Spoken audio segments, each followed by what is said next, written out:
காலங்காத்தாலேயே back தூக்கிட்டு எங்கே கிளம்பிட்டாங்கன்னு பார்க்குறீங்களா? அதாங்க the most traditional city of Karnataka. அதான் நம்ம மைசூருக்கு தாங்க போகிறோம். காலையிலேயே அடிச்சு பிடிச்சி ட்ரெயினை பிடிக்கலான்னு பெங்களூர்லேருந்து கிளம்புனா ட்ரெயின் ஒரு 1/2 அன் ஹவர் டிலேன்ட்டாங்க. சரி எப்படியோ ட்ரெயின் ஏறி மைசூர் வந்து ரீச் ஆகிட்டோம். மைசூர் வந்து ரீச் ஆனதும் நம்ம ஃபர்ஸ்ட் பார்க்க போன பிளேஸ் என்னென்னா the most beautiful Mysore palace தாங்க. லைஃப்பில் அட்லீஸ்ட் ஒன்ஸாவது பார்க்கணும் அப்படின்ற ஒரு இடம் தான் இது. மஸ்ட் வாட்ச் பிளேஸ்னே சொல்லலாம். கிட்டத்தட்ட ஒரு 500 இயர்ஸ்க்கு முன்னாடி பிரிட்டிஷ் ஆர்கிடெக்சரோட அவ்வளோ பிரம்மாண்டமாக கன்ஸ்ட்ரக்ட் பண்ணியிருக்காங்க. பேலஸோட விசிட்டிங் டைம் பார்த்தீங்கன்னா மார்னிங் 10 to ஈவினிங் 5:30 வரை இருக்குது.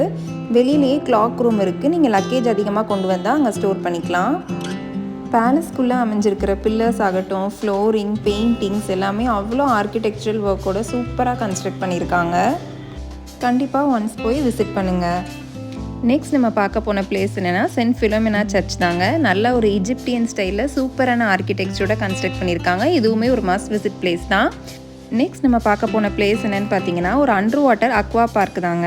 ப்ரைஸ் கொஞ்சம் எக்ஸ்பென்சிவாக இருந்தாலும் செம்ம ஒர்த்தான பிளேஸு. கிட்ஸ் எல்லாம் பயங்கரமாக என்ஜாய் பண்ணுவாங்க. உள்ளே எல்லா வெரைட்டி ஃபிஷ்ஷஸுமே வச்சுருந்தாங்க.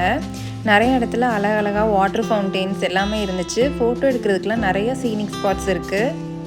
ரொம்பவே மைண்ட் ரிலாக்ஸிங்கான பிளேஸ்ன்னு சொல்லலாம். நாங்கள் பாப்பாவோட போனனால ரொம்பவே லிமிட்டட் பிளேசஸ் தான் சுற்றி பார்த்தோம். அதில் இது ஒரு ரொம்பவே ஒர்த்தான பிளேஸ். இந்த பிளேஸில் 4 டேங்க் இருக்குது. சுற்றி கிளாஸ் இருக்கிறனால அதோட ரெஃப்ளெக்ஷன் பார்க்க ரொம்பவே அழகாக இருந்துச்சு.